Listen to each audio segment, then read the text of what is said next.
Welcome to Pure Hustle Podcast. I'm Mike. And this is Orlando, and we are on episode 30. Ooh, the Dirty 30. You came up with something. Dirty 30? Yeah, isn't that what people say, like, when you turn 30? Like, oh, the Dirty 30. What does that mean? I don't know, but it's just what people say. That's just okay. We're going to go with that one, because I don't know. That was, I got to tell you, you call mine strange, but that was definitely out there. At least it, like, rhymed. Like, sometimes yours is like... Like, dirty dozen, people say. But dirty 30? I don't know. Let us know. Like, flirty 30? Okay, I don't know. Anyways, all right, we're going to keep moving. What a way to start an episode. Yeah. All right, so... The big 3-0. We haven't done... Don't you wish you were 3-0 again? I'm not quite 3-0 yet. I know. I knew he was going to go there. This year. Yeah, I'm going to be 4-0. I turned Dirty 30 this year. Oh, terrible. We're a decade apart almost. That's crazy. That is pretty crazy. Do you know what, like, the internet is? What? Wait. I knew the internet before you knew the internet. I don't know. I don't know if that's true or not. What do you mean? Because I mean, I grew up with the internet. So did I. I'll never forget getting my first computer. I think I was like 12. So this might have been like 1992, 93. And then I remember going on AOL. And then you have to pay per hour. And then I remember the first. But that wasn't when you were 12. Yeah. It's like I was 12 or 13. Yeah. Maybe my memory's off. Maybe. I'm looking it up right now when AOL came out. Wait, but okay. Well, we have to get this episode going though. It's going. You keep talking. All right. So what I do remember is, do you remember? Maybe you don't remember because you're too young, by the way.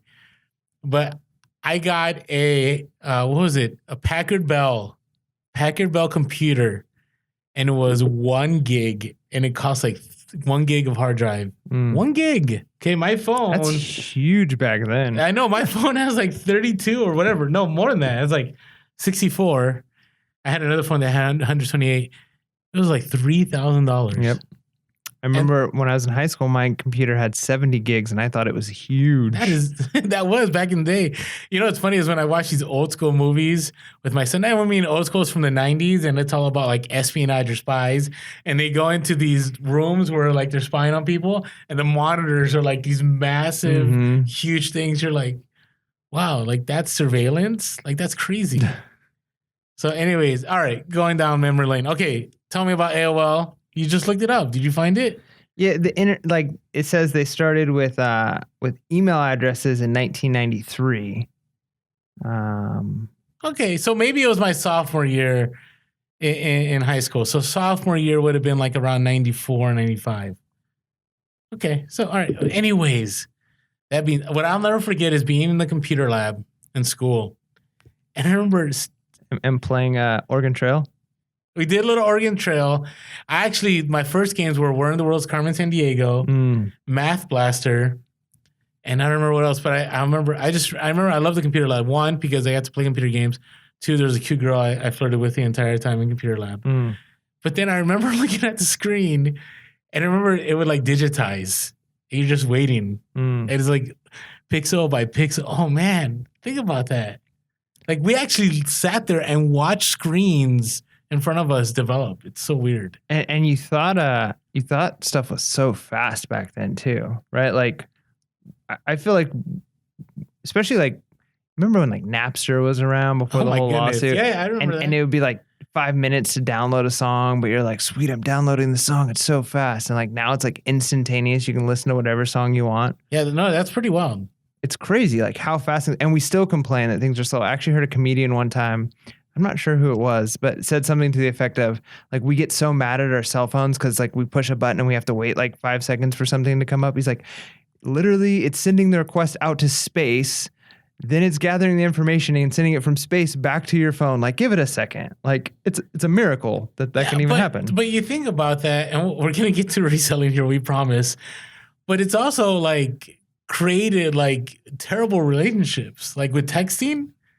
Right. And I know a lot of people talk about this, but like, remember back in the day, like you'd call a house and you leave a message on the answering machine. And maybe a day later, people might get back to you. Now, if you don't text somebody back within a few minutes, people are like, oh, this person, like, what's wrong with them? Like, it's kind of like when I text Mike and I don't hear for days from Mike. He knows what I'm talking about. I do, but man, I didn't realize it hurt your feelings. No, so it doesn't much. hurt my feelings. I'm good. I got used to it. I guess I just got callous to it. But anyways, that being said, like it's like reselling too. Like if you're not quick on accepting an offer, like your sale might be done. Yeah, I mean, I could talk for days about the benefits and the negatives of technology because that's what my master's is in. I don't know if you know that or not, but it's education technology. I knew kind of that. Yeah. So I feel like people fall into one camp or the other with like technology is the panacea. It's the thing that's going to be the greatest thing that's ever happened and can ever happen. And it's all good. And other people think it's like the worst thing in the world. And I think we're somewhere in the middle, like it's great and it's terrible and it's great and it's terrible. And what are you going to do about it? I just think it's great. And I think it kind of leads into this episode in a way that we use technology. Well, it does in the sense that, when I first started reselling, like the major platform was eBay. And then Amazon came along. And then after Amazon, right? Let's rewind. Before even that, there was like Craigslist. Right? Because you could do some reselling on Craigslist. I was late on the Craigslist bandwagon. No, I know. I remember you telling me that. Like when I told you that Craigslist was around back in like the 90s. I had no clue because I was still using Penny Saver back then. Penny Saver. I love the Penny Saver, man. I never used Penny Saver. Anyways, with that being said, as technology grows, so has platforms. Right? So, I mean, we have eBay, we have Amazon, we have Poshmark, we have Mercari, we have Goat, we have StockX, we have OfferUp, we have Facebook Marketplace, we have Bonanza, we have Together, we have... I'm sure I've missed one. Or 100. Or whatever. There's so many. There's so many, right? And I will say, I didn't realize until how many we had until I got on Instagram. Would you say that to be true? Yeah. I mean, we talked a bit about that a little bit last episode, like how, it's a big positive because you learn a lot of the tips and tricks that you might not know, but it also creates pressure because it's like, wait, I'm not selling on this platform and I'm not doing this that this other person is doing. So that's kind of what we want to talk about today is like, we don't have an answer here. This is just something for all of us to contemplate. Like, are we overreaching or is it good that we have all these platforms, right? Is it awesome that there's a different avenue to sell items where before it was like, hey, you want to make that sale, you probably should just sell it on eBay or you probably should just, if you want to sell books, just go on Amazon. Right, which is still probably remember when Amazon was just books? Oh, I do. It feels so weird knowing that that's not what I don't even think about books unless I'm reselling on Amazon. Here's how hipster I'm going to act right now. My first credit card was an Amazon credit card. And I was like, I feel like one of the first people buying on Amazon, and it was books. Like even before I could get a credit card because I wasn't old enough and I had to like borrow my parents' money. But I bought so many books on Amazon. And then once I got into like college, and it was like I bought all my textbooks on Amazon. And then all of a sudden Amazon turned into like, wait a minute, you can buy everything on here. And it definitely wasn't like that when I first started. Like right now, like every movie I watch, I stream on Amazon. Like I just do the one click and I got my movie. It's amazing, right? I was actually just talking to my wife about that the other day. It goes back to this idea of technology. Like we used to have to like, oh, we want to watch a movie. Maybe it's at Blockbuster and you'd have to like get in your car and drive over there and they don't have it at this one. So you got to drive to the next one and you rent the movie and then you go home. And like now, like any movie you can think of, you're just like click, watch. And then if you don't find one, you're like, what is wrong? Like what is going on? Yeah, it's amazing. It didn't happen to me. I was trying to watch Air Force One. Remember that movie with Harrison Ford and he's like the president? And like you could only buy it like on Google or something. It was so weird. But that's the other thing is there's so many platforms. You can buy it on one of them. No, you could, or you can find it on the free platforms. Cody. Yeah, Cody. We're not going to even encourage any of those, but they're out there. They are out there. If anybody knows, Mike knows. Just because I like technology, not because I have Cody. Okay. Anyways, all right. Let's get back to, are we overreaching? So here's my question: if you were to restart again, Mike, what platform do you think you would start? Oh, I'd definitely start with eBay. You still think eBay is it? Yeah, for sure. To start with, yeah, absolutely. Okay, but you have told me that like you enjoyed Poshmark. Oh, I love Poshmark. Okay, tell me why. Tell me why. What's so not that we're sponsored, but Poshmark, if you want to sponsor us, we're here for you. Yeah, right along with Goodwill on Target. There you go. Poshmark actually reached out to us on Instagram. That They was did. cool. They did. They actually hit us in the DMs. I was pretty impressed. That was awesome. Like I've never heard from eBay, and Jeff Bezos hasn't DM'd us, but Poshmark has. Even though like we wore robes for that guy. We did. We even had the CEO. We actually were like kind of pseudo worshiping. We should clarify. There was a conspiracy episode. That's why we were wearing robes. I know you guys are like, what are you talking about? Go on our IG page, scroll down, you'll get what we're talking about. We don't do those kind of things. It was just part of our intro to the videos. All right, anyways, talk to me, Posh. Sell me on Posh here. I feel like we've done the sell you on Posh thing a couple of times. Have you? Yeah, I've tried at least. Maybe I'm just not listening. Okay, so honestly, hey, let me rephrase real quick. You said eBay. Yep. Okay, so you're gonna have to come full circle and go why you're not going to go to Posh right away.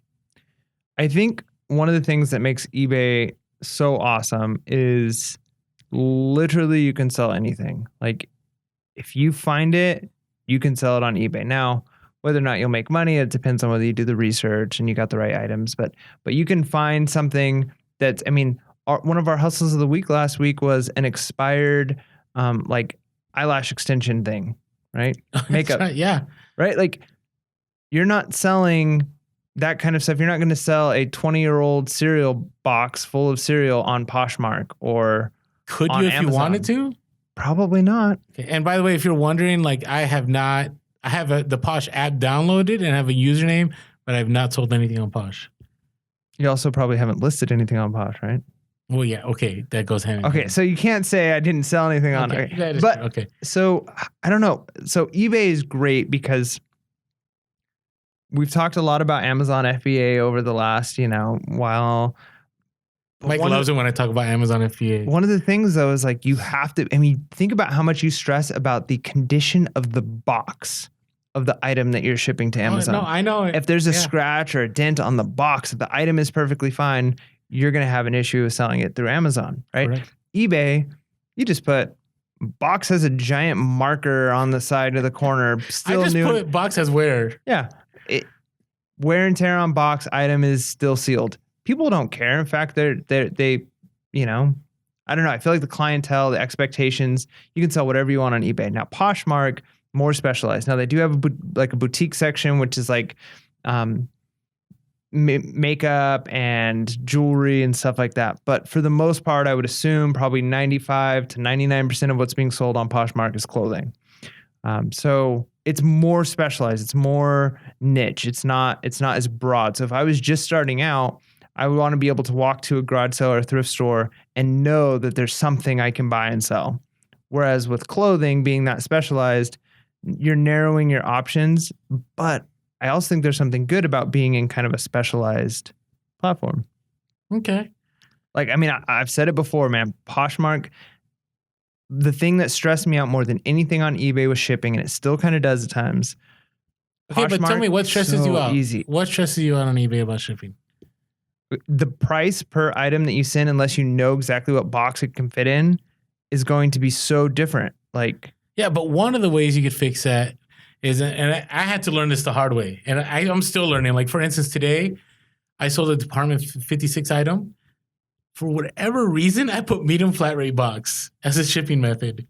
That thing was never going to fit in a medium flat rate box. And what I ended up doing is I had to find another box, and it cost me a lot more in shipping because I messed up. But if I had been, I don't know what happened. I really don't know. But normally, Orlando, who is disciplined, our word from the last podcast, would have taken that item, pre-packed it in a box, and then weighed and then done the dimensions. So when you take pictures of items, you're doing that with all of your items? You're putting it in a box? No, only on the unique ones. Like clothing, I don't worry about.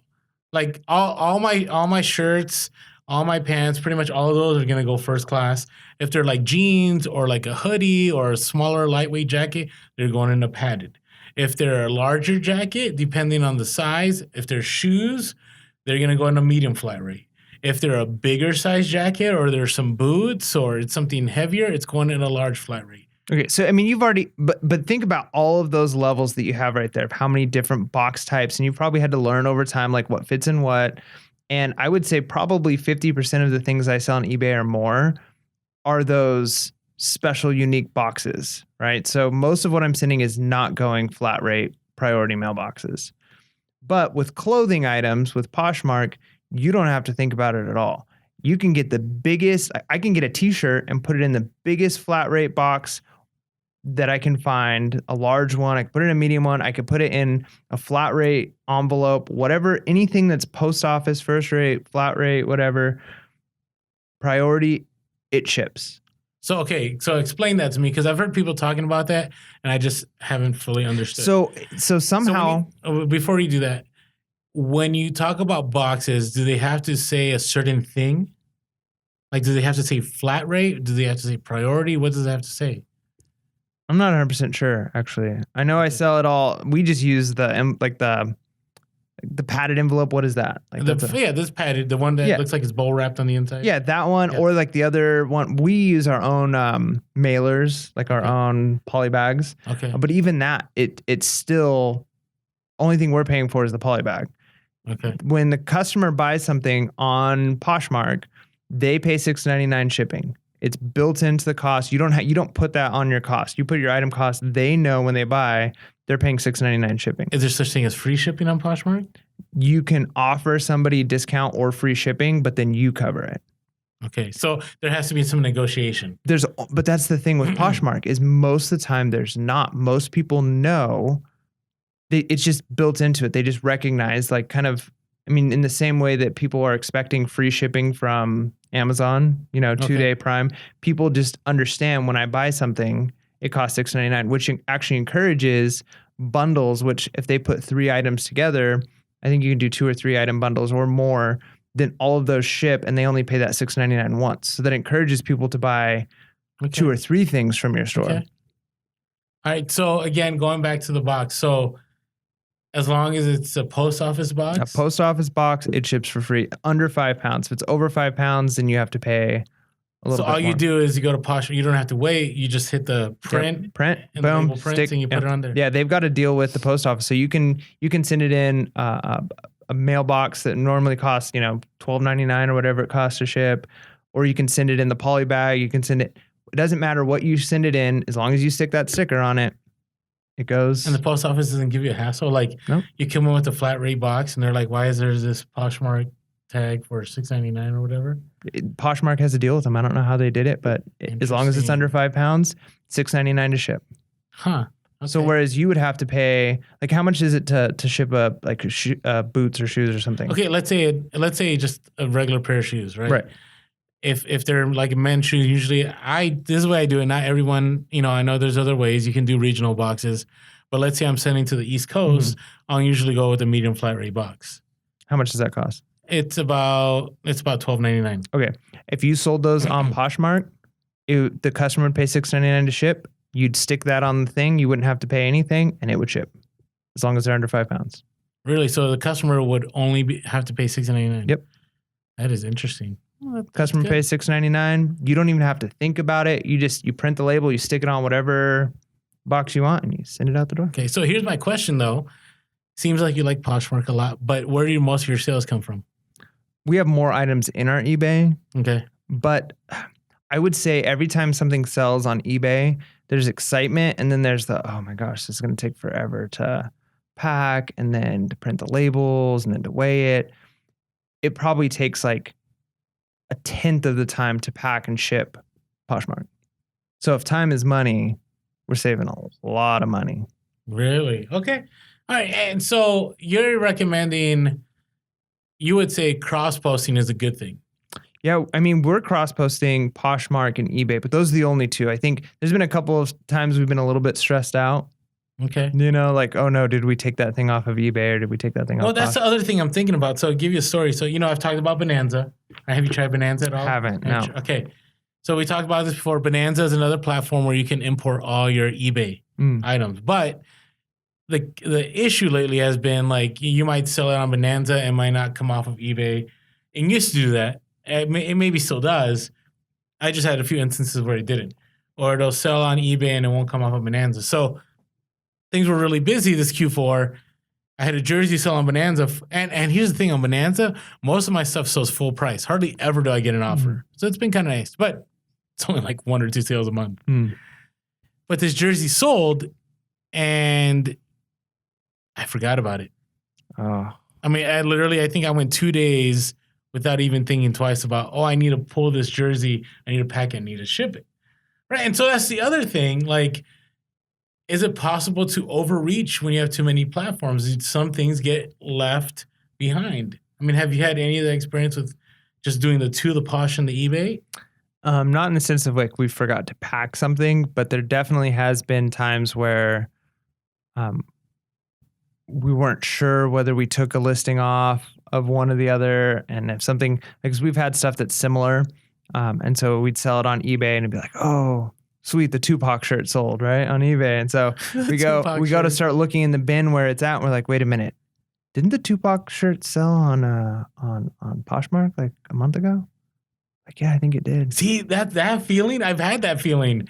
And it's happened to me where, like, I've sold something on Bonanza and I totally forgot about it. Take it down. And somehow on eBay, when I go to relist, because I do 30 days, and when I go to relist, it just gets added to all the other items I relist. So what happened?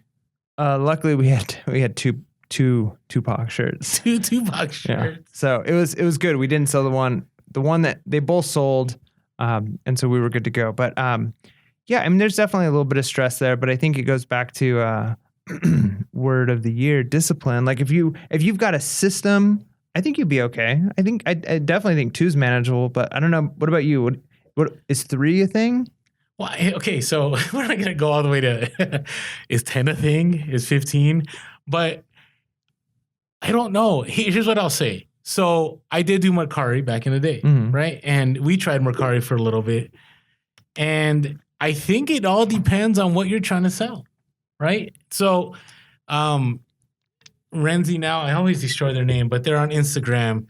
And it's interesting because they flip a lot of shoes. Okay. And they got a system down.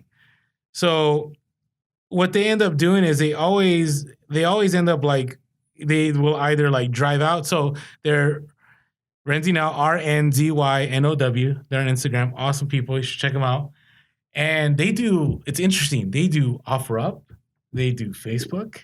Oof. They do Mercari. They do Poshmark. That's intense. They do Go. They do StockX. They do all of it. And the least one that they do is eBay. Really? Yeah. Now and I bring them up for this reason is that they've been able to manage it. Right? But because what they understand is that different platforms allow them to do different things. So the positive side of overreaching, or maybe it's not overreaching, is you have different audiences. So I'll give you an example. So on StockX, it's kind of like the stock market. It's kind of like you already have the item there, and people are already bidding on it. If they want it, they can just buy it. Right? So it's ready to go. So if you're in a Nike store and you find like a certain hype shoe or something that was so quick, you'll sell it. Right? So there's that. But you have to have a box, an original box all ready to go. I hope I got this right. And then I think on Go, you're able to sell things without the full box. I've never even heard of these things. Okay. All right. I know, right? But you got to keep tabs on all the, and maybe I got it wrong. So if I'm wrong, please put in the comments below so we can fix this. But I think I got this right. So then you got Poshmark, and I hear that Nike sells well on Poshmark, right? But then you got, and here's what some people are doing now on OfferUp. What they'll do is, like, say they sell a pair of shoes or on Facebook Marketplace, and I think Renzi now does this too. They'll bring other shoes with them and go, hey, we also have this other pair of shoes if you like to purchase. Think about how genius that is, right? But here's my thoughts on it. I wonder, and I just wonder, okay, it's kind of like with Amazon. So let's bring it back to my world. So I spent a ton of time this Q4. Like, would you agree? I spent a ton of time. Yeah, I think that's a fair on Amazon. Like, I seriously, I don't know. If I put the hours spent with Amazon and spent with my kids, I think Amazon would win hands down. Which is pretty sad. Hey, I mean, Seasons, right? Just seasons. It's just season. Just hustle. Well, I contemplated going, did I make, I did make a decent amount, but could I have made that much if I dedicated that much time on eBay? I mean, I guess we won't know, but what do you think? Do you think you would have? I don't, it's so hard. Because Okay, so if you were to consider time and energy invested versus the return on that time and energy and money, I mean capital, because you had to upfront a lot. So if you would have spent the exact amount of time and energy and capital on eBay, where do you think you'd be? it's so hard to say. And this is why, right? Because on Amazon, you have sales rank, which is a good kind of predictor of whether it'll sell. But the other side is it doesn't factor in how many sellers are on a certain item, right? So that's a tough one, right? On eBay, you could have a lot of items. No guarantee they're all going to sell unless it's getting late, isn't it? Yeah, sorry. I didn't mean to yawn and get you going. He got me yawning. Yeah, what time is it right now? We are recording this podcast at 11:23 at night because we appreciate all of you. That's right. Thank you for listening. And hopefully when you're listening to this, it's at 11:23, but you're packing or you're listening and you're being productive and you totally did not hear or see our yawns. Yeah, because then if you start yawning right now while you're doing that, it's just not good. Do we need to edit our episodes? No, man. People don't want edited episodes. I don't know. I don't know. Okay. Are we going to edit every yawn out? There's going to be like cut scenes. If you're watching on YouTube, we're all of a sudden going to like be in a different position because one of us all super awake will be tired and then all super awake. That's what's going to happen. So I say all that because, here's the thing with eBay. Like the way I run my store, I'm a pretty long tail kind of guy, but I have so many long tail items that I don't feel it. You know what I'm saying? So something from 2 years ago will sell right now, but it's okay because I kind of forgot about it and it's there. But I will say that I do feel like this Q4 that, I don't know, for myself, I want to say maybe I did overreach. Right? In the sense of because what ended up happening was I was getting a lot of eBay sales. Do you remember when I said I wanted to get my helper and I wanted eBay and Amazon to run parallel? Right. It was hard. It was hard. So we come now and we have this time and I have all these listings on InkFrog that are in draft form that I never got going. And I will tell you, it's not because I was lazy. I mean, I was working 16-hour days. It's just where your work was going was on Amazon. Somewhere else, right? And on top of that, I was on social media. On top of that, we were doing the podcast. I mean, that's a lot. That's a lot. So I don't know, but my experience. Okay, so let's talk about Mercari real quick. Have you had time on Mercari? Just very little. I mean, I feel like I didn't give it enough of a shot. Like listed a few items, not enough. Like I could not give like a genuine opinion of Mercari. I feel like if I were to try and say something, it wouldn't be fair. Okay. I want to try it. Like I think if I were to do a third, it would be Mercari, but I don't think I mentally can handle a third right now. Is it because it's late? I think part of it is because it's late at this exact moment, and then also, like many of our listeners, I still have another job and a family, and so like. I know myself, I know what I'm capable of, and I'm pouring a ton of energy and effort, and I haven't plateaued on eBay yet or Posh. I feel like between Posh and eBay, I'm still growing and scaling and pouring a ton of time into it, and I'm getting good returns. If I had an extra few hours a week, I think I'd do something else, no problem. I just don't have it right now. That's a great point. Okay, we'll get to that. Before we do that, though, if you have any thoughts on this episode, maybe you're on multiple platforms and you're like, hey, Orlando and Mike, we tried it. It didn't work for us. Or, hey, this is one of the best things we did is diversify our platform. Let us know in the comments below. If you haven't subscribed to our YouTube, make sure to subscribe. Make sure to hit that little bell so you get alerts whenever a new podcast or new video pops up. And thumbs up. Thumbs up. And also, if you're listening on our podcast, we appreciate the reviews. They are always helpful. And, if there's any constructive criticism, just comment, in the DMs. Yeah. Because reviews, they only help get the info out more. The better and the more reviews we have, the more our podcast pops up on other people's playlists. Yeah. I mean, honestly, the only way we've grown is just word of mouth. Like we've not paid to advertise. Not yet, at least. That. Now, maybe one day down the road but right now, I mean, it's just been you telling your friends about Pure Hustle Podcast. Correct. That we've been hopefully in some way either inspiring or, maybe you can just laugh at our mistakes. I don't know, whatever it is, for whatever reason, you've enjoyed listening to us and you've told somebody, and we continue to grow and we really appreciate that. So please just, one, know that we're so grateful. Two, just keep telling your friends, right? Like, that's the best way to hit that share button on YouTube. Hit that share button on the podcast. It's one of the best ways. And if you haven't followed us yet on IG, we are Pure Hustle Podcast on IG. We are Pure Hustle Cast on Twitter. We're Pure Hustle Podcast on Facebook. You can email us, purehustlepodcast@gmail.com. And you could also give us a call, 619-738-1170. All right, let's get back to your point. So do you remember what your point was? Did we lose it in all of that? Yeah, my point was time, amount of time I have available to pour into it. Okay. I haven't plateaued yet, so. Okay, it's the plateau thing. So there's two things I want to talk about. One is, I think being a part-time and a hobby and a full-time seller have everything to do with how much you diversify.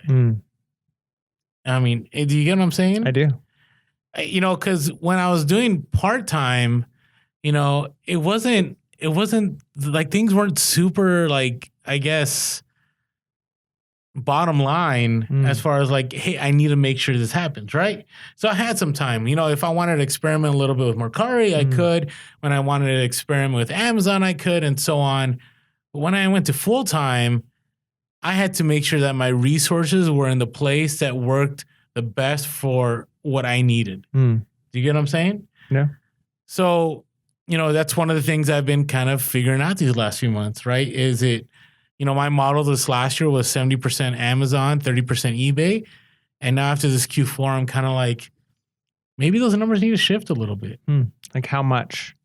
60-40? Yeah, 50-50? Maybe. Are you going 70-30 the other way? No, I don't know if I could go the other way, because what I like about Amazon is right now, right? We talked about the possible recession coming. Hopefully it doesn't. But, that Amazon is for sure one of the quickest ways to scale, but it's not the easiest way to enter into e-commerce. Does that make sense? It does. Right? Because if you were to start over, you automatically just said, and not saying you represent all the new resellers, but you wouldn't go like, I'm going to do Amazon right away. Yeah, somebody asked me, they're like, hey, I want to get into reselling. What should I do? I'm definitely introducing them to eBay or Poshmark if they're interested in clothing. Okay, but Poshmark, there's another element you didn't talk about. The social media aspect. Yeah, of the it. sharing. Yeah. Like that again, if I was part-time, like I wouldn't mind sharing closets. Right? Because that's that's an interesting way of putting it though. Because I think, okay, so there's the urgency of being full-time this is my system. It might work for somebody else. So like for you, you're saying like you need to get that bottom line number. You need to make the profit. You got to pay your bills, right? So correct. like that's why you're going to pour your time and energy into what's tried and true, and you're going to make your money on. The other side of that, and maybe this is me just completely oblivious to what it's like to be full-time because I'm only doing it part-time, is I don't feel like I have much time to dedicate to reselling, right? Because when I get home from working, 10 or 11 hours at work, and then I have dinner and put my kid to bed and then spend 2 hours posting and packing the stuff that I've already, got, it's already like 10, 11 o'clock at night. I got to go to bed. I don't have time to try something new. Whereas if I had, from the time I woke up to the time I went to bed, hey, maybe I could try some new stuff. Yeah, I don't know. See, my perspective is when I was part-time, there were those moments, like, let's say, I shouldn't even say this. Let's say I was at a convention or something, right? And I had some time not pay attention. Like I could go on Mercari and I could list on Mercari, right? Or I could, if I was doing Poshmark, I could share clouds. Now it's like I can't sit in one space and just be doing that. Right? Like I got to be sourcing, I got to be listing, I got to be packing an FBA shipment, I got to be meeting with my helper. Now, again, I will say it's about priorities. So I could be completely wrong here. Right? And I'm sure we'll get comment that I'm wrong. But I guess that there's a greater sense of urgency when you're full time. I absolutely 100% agree with that. Yeah. And so for me, it's about, diversifying. For me, it's a struggle. And this is why I want to say this. We've talked a lot about diversifying is good. And I do think diversifying is good if you can, figure it out and handle it. But you got to be good at one thing, I think, really well. Yeah. Is that even proper English? Got to be good at one thing really well.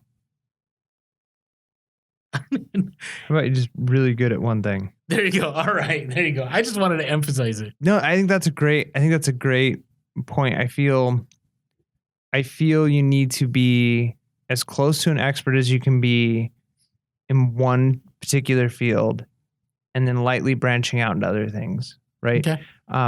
But yeah, I mean, I even feel like that with eBay, as it were.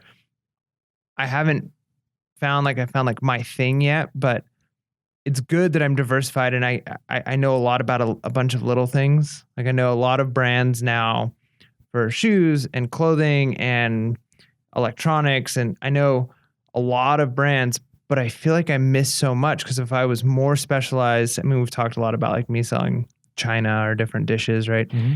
So if I knew like the really rare like French and Japanese brands that like, you would only know if you spent hours and hours and hours studying, China, that's where a lot of money could probably be made. But because I'm kind of not really specialized in anything, I kind of just have like a broad knowledge of a lot of things. So like the master of none. Yeah, right? Like jack of all trades, but master of none. Yeah, it's kind of what it feels like, which I feel like is a good place to be on eBay. But I feel like if I want to take quote of the week. Oh, what's your quote of the week? This is the Orlando. This has probably been said. So there's been variations, but if you try to be excellent in everything, you'll be mediocre in all. That's good stuff. I find it to be true. I mean, I think in my time, not trying to get down memory lane, but my time as administrator, like I wore multiple hats. Mm-hmm. And what I got stuck in is that like I try to excel in everything. Just didn't happen. No, that's so true. And how do you feel like that's affected you with reselling? Do you feel like that's where you're at right now? Do you feel like, what is it? Is it Amazon FBA that you're really excelling at? Is it? I know. I think I'm doing well in both. But I will say, like, and again, there are some people. There's also something you got to realize that some people have an aptitude to be able to do more. Do you get what I'm saying? Like, I'm very, very big on like I could only handle a few things, but I can do them really well. Like singularly focused. If it gets into like, doing more, like if I had like, I have my helper, but if my helper did like the Poshmark cross posting and so on, then I think it's doable for me. But if you're asking me to do all of them, I don't know. And you got to look at some people that do all of them. They're teams. They're not by themselves. No, it's true. I mean, so that's another thing. You got to think about your life situation. Like if you're married and you have a spouse, or if you're in a relationship and you have a spouse that can help you and you work as a team, hey, doing multiple platforms is doable, right? But I do know some awesome people out there that are resellers that they're still, a one-person show and they do multiple platforms. Wow. So hats off to them. Yeah. Right. But that's another thing you got to think about. You got to do what works for you. So give an example, like with eBay, I like that I really know eBay. I know the inside and out. And I know that when I sell something on eBay, I get paid right away. Right. So now on Amazon, you can do payability and you can, does Mercari, how long, Poshmark, do you get paid right away or do you have to wait a little bit? You have to wait until I believe they get the shipment. Like it has to be marked delivered and then they release the funds to you. So the customer pays. The nice thing with Poshmark, and we've talked about this before, is if somebody makes an offer to you and you accept it, they've bought it.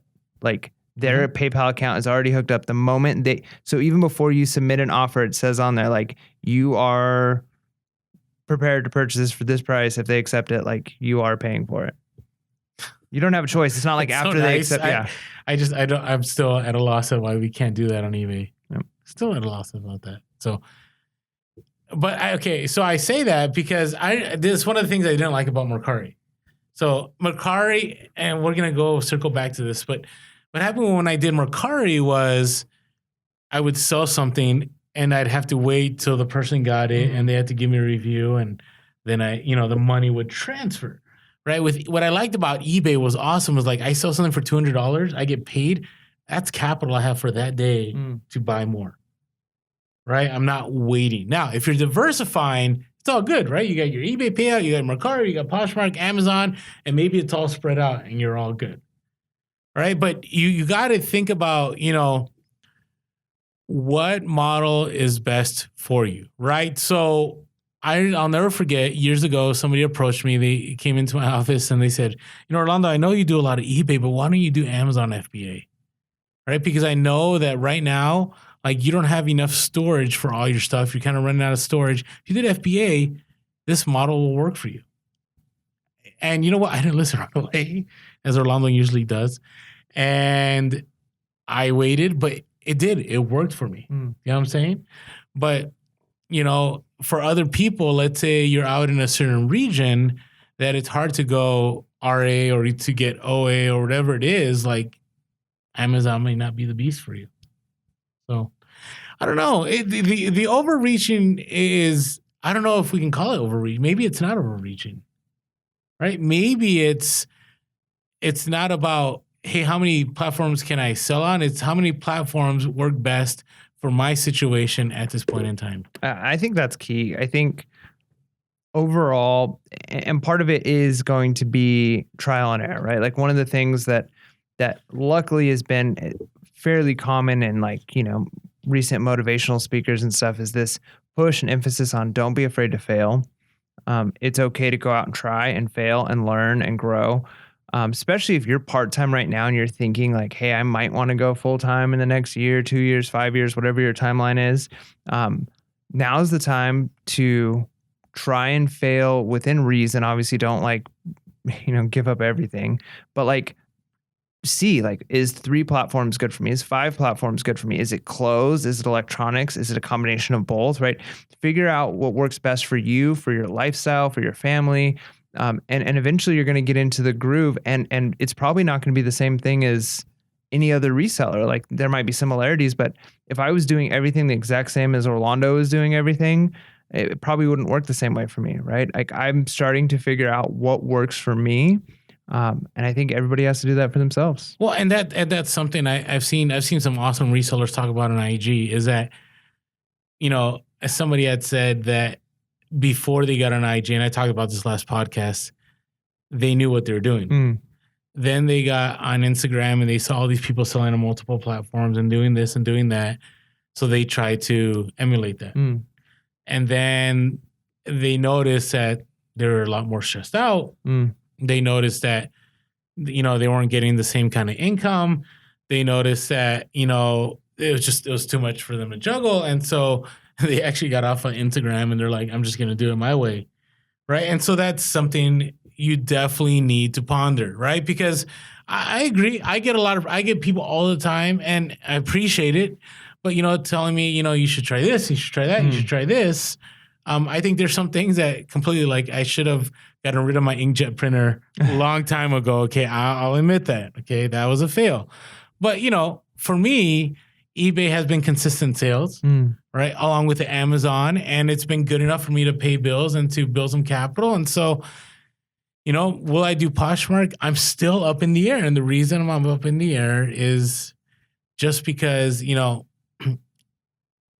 if it's going to be one other platform, but it's not going to bring in extra money, I don't know. Yeah, no, that's good. But I got to try it, though. That's the one thing.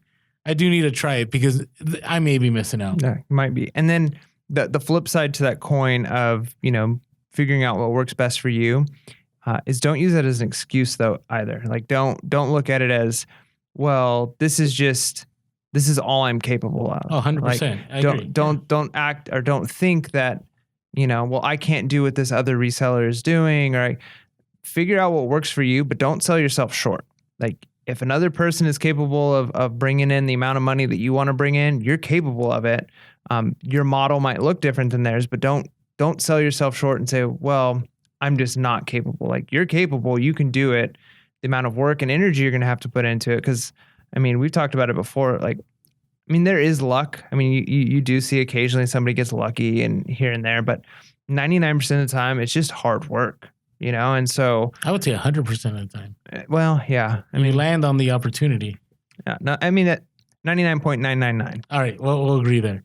So, hard work is going to beat out luck all the time. So yeah, you might look at somebody else's model and you might say like, Amazon isn't for me, but I want to be able to be full-time on eBay, or I want to be full-time on this, or whatever your goal is. And then you're just going to have to figure out how to make that work with your lifestyle and how you want to do it. But don't sell yourself short. I feel like people tend to do that too, is where they think like somebody else can do it, but I'm not capable. And it's like, no, like you can, like you can do it. Like, it's not going to be easy. But find what works best for you. What's life giving to you? What do you enjoy doing? And then go 100% at it. Yeah. And so give you an example, like what's been really helpful is that right now, right, Q4's ended, but I still have inventory that I'm selling from Amazon, right? So I'm able to do a ton of eBay sourcing and do a ton of eBay listings, and I'm still making money on Amazon, right? So that model works for me because I needed that, right? If I was trying to, let's say, I'm going to now sell on StockX and I need to go find Nike shoes, the hype shoes, that'd be tough, right? Because that would take away, right? So one thing you got to think about too is you don't want you adding something else taking away from something you're already doing really well, right? That's just something. Did you just say that? No, I just yawned. Oh, okay. I thought you were like, Orlando, you just repeated what I said. No. Okay. No, all right. So something to think about, right? If there's a good thing happening, continue on that good thing, right? And then once you have that down, then add the other one and then give it a good trial run. That's what I did with Amazon FBA. I gave it my all. I'm still not done deciding whether this is going to be a full part of what I do as a full-time reseller. But, I'll be able to evaluate in a couple weeks, and then I'll go, okay, I'm going to keep doing what I'm doing, or I'm going to go to Poshmark, I'm going to go to Mercari, and I'm going to go to so on. So yeah, and then take a realistic inventory of your time too, because it could very well be that you're maxed out and you're already overreaching in your life. You've got too many commitments going on. You got to say no to some things, and it could be that you are too busy, but you also watch 2 or 3 hours worth of TV every day. And if that's the case, hey, maybe jump on another platform. Or jump on a platform that you could watch Netflix and list at the same time. I do it all the time. Do you? I think I've watched The Office multiple times while listening for eBay. Nice. And it works, right? Because, or listen to a podcast. Like I heard of this good one called Pure Hustle Podcast. Yeah, no, that's a good idea. Hey, we're not the only game in town though, but we do appreciate that you listen to our podcast. Yeah, thank you so much. All right, with all that being said, I think we're going to wrap this up. Are we good to wrap this up? Yeah. So make sure to be real. Be relevant. And be reselling. Peace.